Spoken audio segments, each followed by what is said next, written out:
तो बच्चों आज की इस वीडियो में हम बात करेंगे आरआईएमसी दिसंबर 2024 मैथ के क्वेश्चन के बारे में। तो पहले क्वेश्चन को समझते हैं। यहाँ पे क्वेश्चन क्या दिया है, divide 3x³ plus 10x² y minus 17xy² plus 6y³ by 3x minus 2y। तो यहाँ पे सिंपली यह एक पोलिनोमियल का डिवीजन है, यह एक पोलिनोमियल है और इसे डिवाइड देना है किससे, तो इसे डिवाइड देना है आपको 3x माइनस 2y से। तो हम एक एक स्टेप आपको बताएंगे क्योंकि यह बिगनिंग है। जब आप एक बार सीख लेंगे तो फिर आप दूसरे प्रॉब्लम में भी उस कॉन्सेप्ट को यूज कर पाएंगे कि कैसे पोलिनोमियल को डिवाइड करते हैं, उसका प्रोसेस क्या है। एक एक स्टेप हम आपको यहाँ पे बताएंगे ताकि आप अच्छे से सीख पाए। तो सबसे पहले इस टर्म को यहाँ पे लिखते हैं। तो टर्म हमारा क्या है, 3x³ plus 10x² minus 17xy² plus 6y³ और इसे डिवाइड देना है किससे, तो इसे डिवाइड देना है 3x माइनस 2y से। तो सबसे पहले आपको क्या करना है कि यहां पर आपको देखना है पहला टर्म और किससे डिवाइड देना है, तो यहां पे आपको डिवाइड देना है 3x माइनस 2y से। तो इस पहले टर्म को इसके पहले टर्म से आप डिवाइड दे दीजिए सिंपली। तो उससे आपको टर्म मिल जाएगा कि क्या चीज से मल्टीप्लाई करेंगे 3x माइनस 2y को, ताकि फर्स्ट टर्म हमारा एलिमिनेट हो जाए। तो हम यहाँ पे क्या बताना चाह रहे हैं उसको आप फिर से देखिए कि 3x³ हमारा पहला टर्म है।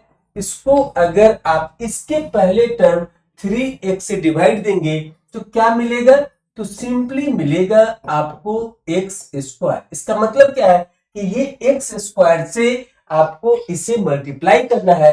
तो क्या मिलेगा, तो जब 3x माइनस 2y को x² से मल्टीप्लाई करेंगे तो आपको मिलेगा 3x³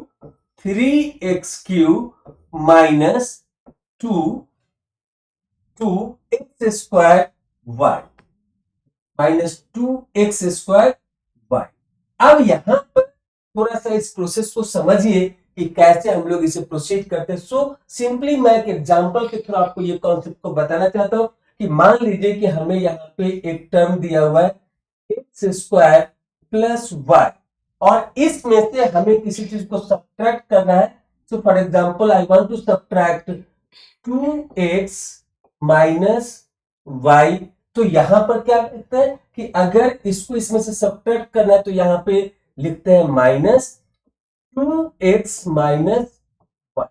तो यहां पर अब क्या होगा, तो ये माइनस साइन इस ब्रैकेट के अंदर वाले टर्म के साथ मल्टीप्लाई होगा। तो सिंपली यह हो जाएगा x² plus y minus 2x plus y। अब देखिए मैंने क्यों ये बताया यहां पर कि जो भी ब्रैकेट के अंदर का टर्म है, जिस टर्म को हम लोग इस पोलिनोमियल से सब्ट्रैक्ट कर रहे हैं उसका साइन चेंज हो रहा है। क्या साइन चेंज हो रहा है, तो यहाँ पे जो प्लस था बाय डिफॉल्ट वो अब माइनस में चेंज हो गया और जो माइनस था वह प्लस में चेंज हो गया। यही चीज बताने के लिए हमने आपको ये एग्जांपल लेकर के बताया है। तो यहाँ पे उसको अप्लाई करेंगे तो क्या हो जाएगा, तो यहाँ पर प्लस साइन है, मतलब क्या कि 3x³ माइनस 2x² y को इस पूरे पोलिनोमियल में से सब्ट्रैक्ट करना है। तो इसी के कारण क्या होता है, यहाँ पे साइन चेंज होता है, जिसको सब्ट्रैक्ट करते हैं उसका साइन चेंज होता है। तो ये बाय डिफॉल्ट प्लस है तो यहाँ पे क्या हो जाएगा माइनस, और ये माइनस है तो क्या हो जाएगा, ये हो जाएगा प्लस। समझ में आ रहा है। तो अब यहाँ पर इसको हम लोग कंप्यूट करेंगे तो 3x³ माइनस 3x³ तो ये क्या हो जाएगा, ये दोनों एक दूसरे को कैंसिल कर देगा और यहां से रिजल्ट मिलेगा आपको 0। अब उसके बाद यहां पे 10x² y में हम लोग माइनस 2x² y को क्या करेंगे, सिंपली ऐड करते हैं।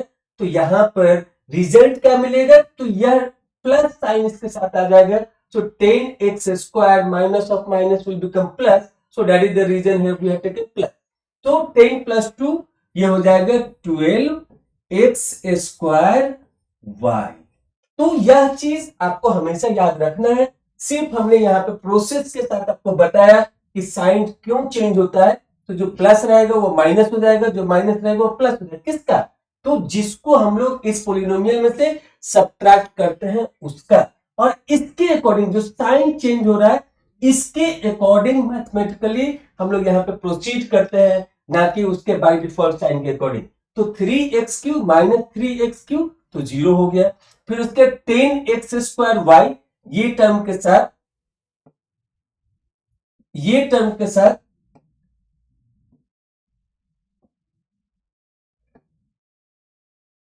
ये टर्म के साथ 2x² ऐड होगा, तो क्या हो जाएगा 10 प्लस 2 12x²। यहां पे बच्चों अगर आप इसको सब्ट्रैक्ट कर देंगे इसके साथ तो क्या मिलेगा 8x²। वहां पे रिजल्ट आपका गलत है, क्योंकि हम इसके साथ इसको जोड़ नहीं रहे, हम इसमें से पोलिनोमियल में से यह जो टर्म है इसको सब्ट्रैक्ट कर रहे हैं। इसीलिए जो प्लस था वो माइनस हो गया, जो माइनस था वो प्लस हो गया। तो इस साइन के अकॉर्डिंग इसके साथ मैथमेटिकल कैलकुलेशन होता है। यही मैं आपको यहाँ पे सिखाना चाह रहा था।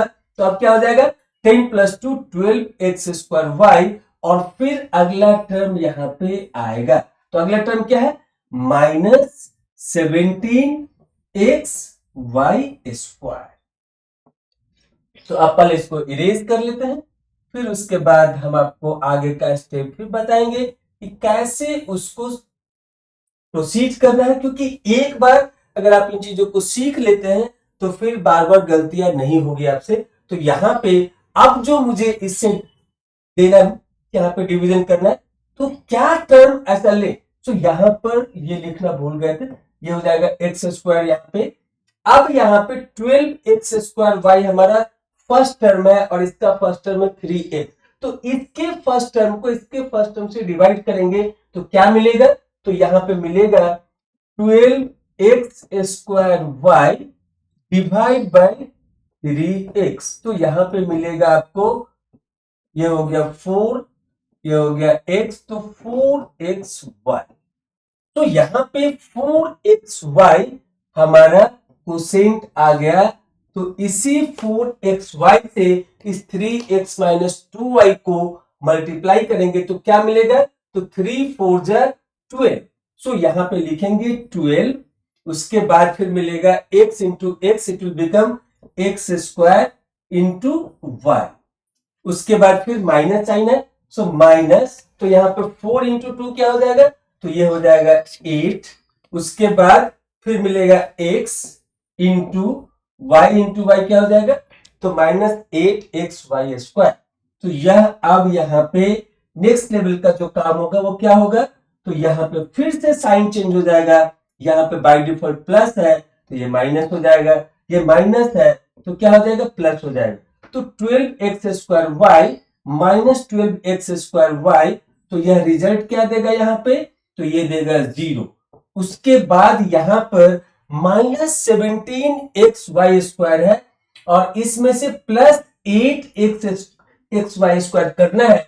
तो -17 में जब +8 करेंगे तो बाय डिफॉल्ट आपको क्या मिलेगा यहाँ पे, -17 + 8 is -9। तो यहाँ पे लिखेंगे -9xy²। और फिर अब हमारा अगला टर्म यहाँ पे आ जाएगा। सो अगला टर्म क्या होगा, तो ये होगा +6y³। अब यहां पर 3x माइनस 2y से फिर इसमें ऐसा क्या काम करेंगे ताकि ये फर्स्ट टर्म इसका मैच होगा। तो यहाँ पे -9xy² को किससे डिवाइड करेंगे, तो 3x से डिवाइड करेंगे। तो यहाँ पे ये x कैंसिल हो जाएगा और ये हो जाएगा 3। सो यहाँ पे मिलेगा आपको -3y²। सो यहाँ पर हमारा जो नेक्स्ट टर्म होगा,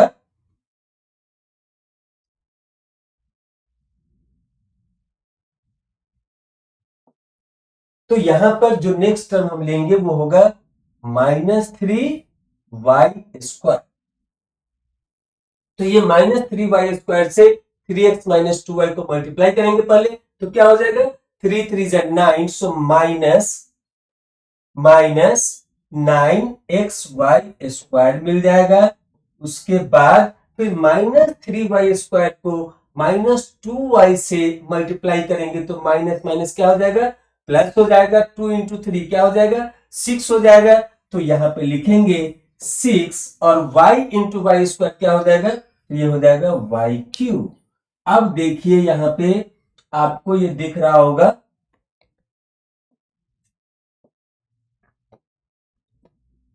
तो अब यहां पर देखिए कि यहां पर फिर से साइन चेंज होगा, ये हो जाएगा प्लस, ये हो जाएगा माइनस। तो -9xy² और +9xy², तो यह क्या रिजल्ट देगा, तो ये रिजल्ट देगा हमको 0 प्लस। यहां पर 6y³ और -6y³, तो यहां पे भी क्या मिलेगा, 0। तो यहां पर भी रिमाइंडर इसमें एग्जैक्टली 0 मिला। हो सकता है कई बार ऐसे पॉलिनोमियल दे कि यहाँ पे रिमाइंडर के जगह पे कुछ और, जीरो के जगह पे कुछ और भी आपको मिल सकता है। तो बेसिकली ये हमारा पॉलिनोमियल का डिवीजन था।